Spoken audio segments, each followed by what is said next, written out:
The Monomyth.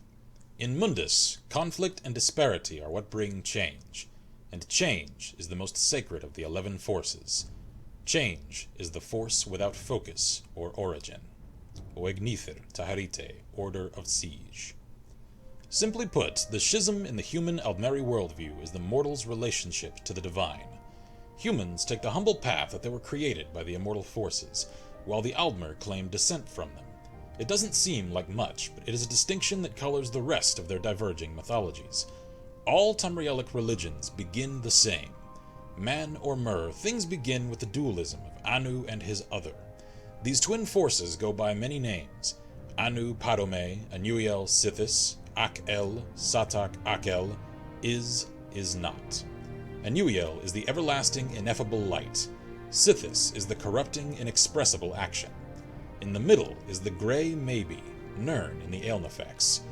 In most cultures, Anuiel is honored for his part of the interplay that creates the world, but Sithis is held in highest esteem because he's the one that causes the reaction.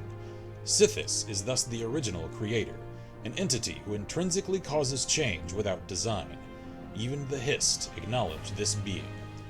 Anuiel is also perceived of as order as opposed to the Sithis chaos. Perhaps it is easier for mortals to envision change than perfect stasis, for often Anuiel is relegated to the mythic background of Sithis' fancies. In Yokudan folktales, which are among the most vivid in the world, Satak is only referred to a handful of times, as the Hum. He is a force so prevalent as to be not really there at all. In any case, from these two beings spring the Et'ada, or original spirits. To humans, these Et'ada are the gods and demons. To the Altmer, the Aedra, Daedra, or the ancestors. All of the Tamrielic pantheons fill their rosters from these Et'ada, though divine membership often differs from culture to culture. Like Anu and Padme, though, every one of these pantheons contains the archetypes of the Dragon God and the Missing God. The Dragon God and the Missing God. The Dragon God is always related to time, and is universally revered as the first god. He is often called Akatosh, whose perch from eternity allowed the day. He is the central god of the Cyrodiilic Empire.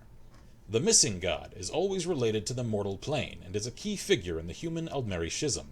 The missing refers to either his palpable absence from the pantheon, another mental distress that is interpreted a variety of ways, or the removal of his divine spark by the other immortals. He is often called Lorkhan, and his epitaphs are many, equally damnable and devout. Note that Tamriel and the mortal plane do not exist yet. The Grey Maybe is still the playground of the original spirits. Some are more bound to Anu's light, others to the unknowable void. Their constant flux and interplay increase their number, and their personalities take long to congeal. When Akatosh forms, time begins, and it becomes easier for some spirits to realize themselves as beings with a past and a future. The strongest of the recognizable spirits crystallize: Mephala, Arche, Ifre, Magnus, Ruptga, etc., etc. Others remain as concepts, ideas, or emotions. One of the strongest of these, a barely formed urge that the others call Lorkhan, details a plan to create Mundus, the mortal plane. Humans, with the exception of the Redguards, see this act as a divine mercy, an enlightenment whereby lesser creatures can reach immortality. Aldmer, with the exception of the Dark Elves, see this act as a cruel deception, a trick that sundered their connection to the spirit plane. The Myth of Arbus. Subtitled The Sigic Compensation, Mythic Arbus was an attempt by Artaeum apologists to explain the basics of Altmeri religion to Uriel V in the early, glorious part of his reign. It quietly avoided any blame or bias against the Lorkhan concept, which was still held in esteem by the Cyrodiils as shzar, the missing sibling of the divines. Despite this, the Sigilci still give a nice summary of the elder view, and it will serve our purpose here. This version comes from the archives of the Imperial Seminary from the handwritten notes of an unknown scribe. Mythic Arbus exists, and has existed from time without measure, as a fanciful, unnatural realm. Arbus is used to connote the imperceptible penumbra, the gray center between the is-not of Anu and Padme. It contains the multitude realms of Aetherius and Oblivion, as well as other less structured forms. The magical beings of mythic Arbus live for a long time and have complex narrative lives, creating the patterns of myth. These are spirits made from bits of the immortal polarity. The first of these was Akatosh, the Time Dragon, whose formation made it easier for other spirits to structure themselves. Gods and demons form and reform and procreate. Finally, the magical beings of mythic Arbus told the ultimate story, that of their own death. For some, this was an artistic transfiguration into the concrete, non-magical substance of the world. For others, this was a war in which all were slain, their bodies becoming the substance of the world. For yet others, this was a romantic marriage and parenthood, with the parent spirits naturally having to die and give way to the succeeding mortal races. The agent of this communal decision was Lorkhan, whom most early myths vilify as a trickster or deceiver. More sympathetic versions of this story point out Lorkhan as being the reason the mortal plane exists at all. The magical beings created the races of the mortal Arbus in their own image, either consciously as artists and craftsmen, or as the fecund, rotting matter out of which the mortals sprung forth, or in a variety of other analogical senses. The magical beings, then, having died, became the Et'ada. The Et'ada are the things perceived and revered by the mortals as gods, spirits, or geniuses of Arbus. Through their deaths, these magical beings separated themselves in nature from the other magical beings of the unnatural realms. The Daedra were created at this time also, being spirits and gods more attuned to oblivion, or that realm closer to the void of Padome. This act is the dawn of the mythic, merethic era. It has been perceived by the earliest mortals many different ways, either as a joyous second creation, or, especially by the elves, as a painful fracturing from the divine. The originator of the event is always Lorkhan. Lorkhan. This creator, trickster, tester deity is in every Tamrielic mythic tradition. His most popular name is the Altmeri Lorkhan, or Doom Drum. He convinced or contrived the original spirits to bring about the creation of the mortal plane, upsetting the status quo much like his father Padome had introduced instability into the universe in the beginning place. After the world is materialized, Lorkhan is separated from his divine center, sometimes involuntarily, and wanders the creation of the Et'ada. Interpretations of these events differ widely by culture. Below are some of the better known. Yokudan Satakal the Worldskin. Satak was first serpent, the snake who came before, and all the worlds to come rested in the glimmer of its scales. But it was so big there was nothing but, and thus it was coiled around and around itself, and the worlds to come slid across each other, but none had room to breathe or even be. And so the worlds called to something to save them, to let them out, but of course there was nothing outside the first serpent, so aid had to come from inside it. This was Akel, the hungry stomach. Akel made itself known, and Satak could only think about what it was, and it was the best hunger, so it ate and ate. Soon there was enough room to live in the worlds, and things began. These things were new, and they often made mistakes, for there was hardly time to practice being things before. So most things ended quickly, or were not good, or gave up on themselves. Some things were about to start, but they were eaten up as Satak got to that part of its body. This was a violent time. Pretty soon, Akel caused Satak to bite its own heart, and that was the end. The hunger, though, refused to stop, even in death, and so the first serpent shed its skin to begin anew. As the old world died, Satakal began, and when things realized this pattern, so did they realize what their part in it was. They began to take names, like Riptga or Tuahaka, and they strode about looking for their kin. As Satakal ate itself over and over, the strongest spirits learned to bypass the cycle by moving at strange angles. They called this process the walkabout, a way of striding between the world skins. Riptga was so big that he was able to place the stars in the sky so that their weaker spirits might find their way easier. This practice became so easy for the spirits that it became a place, called the Far Shores, a time of waiting until the next skin. Riptga was able to sire many children through the cycles, and so he became known as the Tall Papa.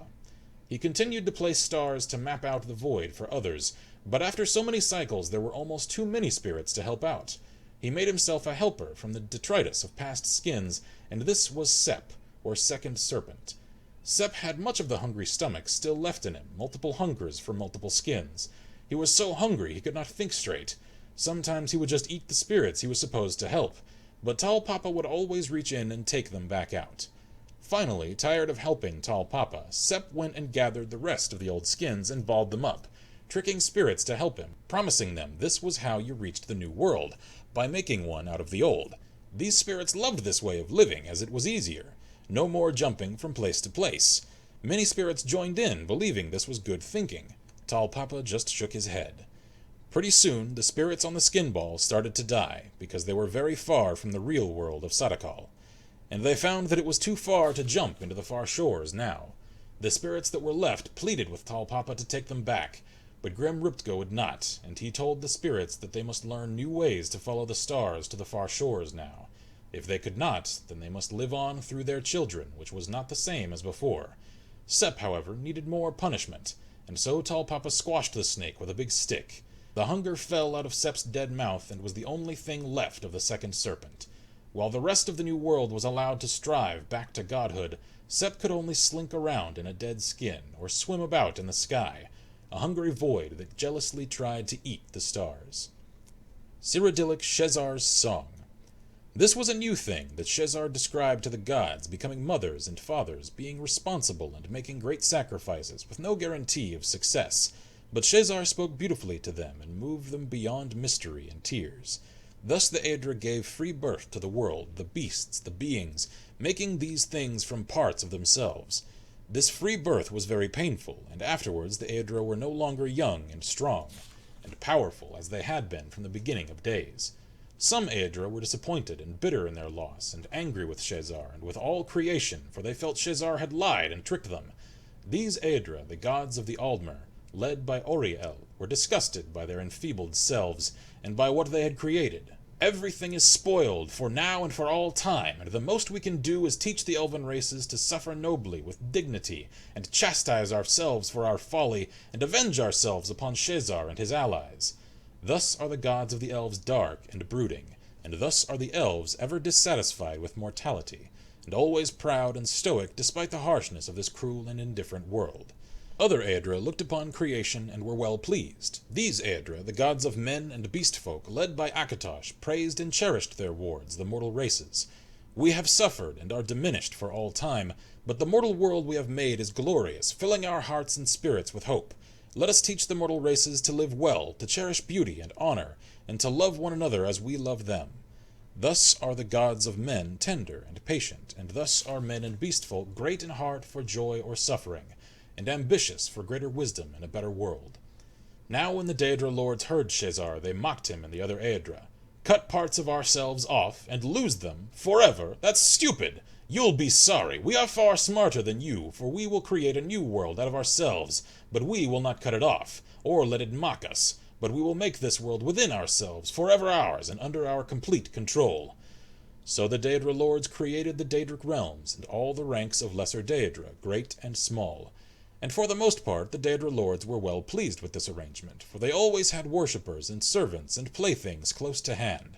But at the same time they sometimes looked with envy upon the mortal realms, for though mortals were foul and feeble and contemptible, their passions and ambitions were also far more surprising and entertaining than the antics of the lesser Daedra. Thus did the Daedra lords court and seduce certain amusing specimens of the mortal races, especially the passionate and powerful. It gives the Daedra lords special pleasure to steal away from Shzar and the Daedra, their greatest and most ambitious mortals. Not only are you fools to mutilate yourselves, gloat the Daedra lords, but you cannot even keep the best pieces, which prefer the glory and power of the Daedra lords to the feeble vulgarity of the mush-minded Daedra. Altmeri, the heart of the world. Anu encompassed and encompasses all things. So that he might know himself, he created Anuiel, his soul and the soul of all things.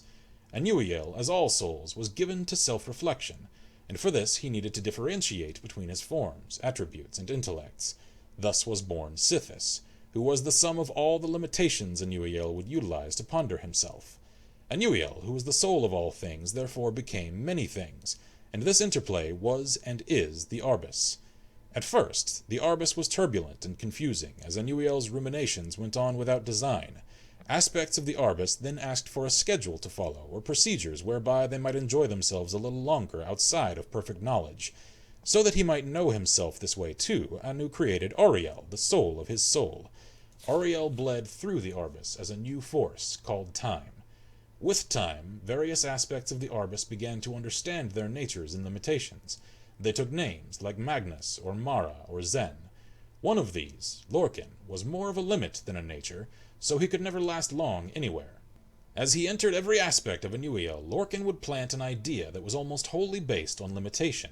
He outlined a plan to create a soul for the Arbus, a place where the aspects of aspects might even be allowed to self-reflect. He gained many followers. Even Auriel, when told he would become the king of the new world, agreed to help Lorkhan. So they created the Mundus, where their own aspects might live and become the Et Ada. But this was a trick. As Lorkhan knew, this world contained more limitations than not, and was therefore hardly a thing of Anu at all. Mundus was the house of Sithis, and their aspects began to die off. Many of the Et Ada vanished completely. Some escaped, like Magnus, and that is why there are no limitations to magic. Others, like Ifre, transformed themselves into the Elnafe, the Earthbones, so that the whole world might not die. Some had to marry and make children just to last. Each generation was weaker than the last, and soon there were Altmer. Darkness caved in. Lorkhan made armies out of the weakest souls and named them men, and they brought Sithis into every quarter. Auriel pleaded with Anu to take them back, but he had already filled their places with something else. But his soul was gentler, and granted Auriel his bow and shield, so that he might save the Altmer from the hordes of men. Some had already fallen, like the Chimer, who listened to tainted Et Ada, and others, like the Bosmer, had soiled Time's line by taking mannish wives. Auriel could not save Altmora, the Elderwood, and it was lost to men. They were chased south and east to old Elnafe, and Lorkhan was close behind. He shattered that land into many. Finally, Trinimac, Auriel's greatest knight, knocked Lorkhan down in front of his army and reached in with more than hands to take his heart. He was undone. The man dragged Lorkhan's body away and swore vengeance on the heirs of Auriel for all time. But when Trinimac and Auriel tried to destroy the heart of Lorkhan, it laughed at them. It said, "This heart is the heart of the world, for one was made to satisfy the other." So Auriel fastened the thing to an arrow and let it fly long into the sea, where no aspect of the new world may ever find it.